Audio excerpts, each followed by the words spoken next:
Ultimately, just trying to get the team off to a good start. I think we've got quite. নিউজিল্যান্ডের থেকেও শক্তিশালী দল বাংলাদেশ, তাদের miss করছি। নিউজিল্যান্ডকে ব্যবধানে হারিয়ে একই বললেন সাউথ আফ্রিকার অধিনায়ক এইডেন মার্করাম।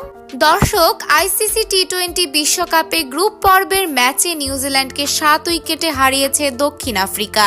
দারুণ জয়ে টানা তৃতীয় জয় তুলে নিল প্রোটিয়ারা। তবুও সুপার 8-এর কিছু সমীকরণ বাকি আছে।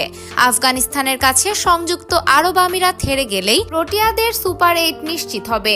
আহমেদাবাদের নরেন্দ্র মোদী স্টেডিয়ামে টসে জিতে আগে নিউজিল্যান্ডকে ব্যাটিংয়ে পাঠায় দক্ষিণ আফ্রিকা। টিম সেইফার্ড এবং ফিন অ্যালেনের ওপেনিং জুটি থেকে এসেছে 33 রান।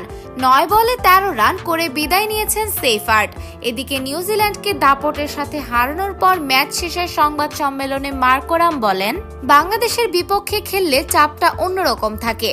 তাদের আবেগ, তাদের লড়াই করার মানসিকতা এবং শেষ পর্যন্ত হাল না ছাড়ার দৃঢ়তা, সব মিলিয়ে তারা খুবই বিপজ্জনক প্রতিপক্ষ। তিনি আরো বলেন, বাংলাদেশ সবসময় আমাদের সেরাটা বের করে আনতে বাধ্য করে। তারা কখনো সহজে হার মানে না। তাদের অনেক মিস করছি।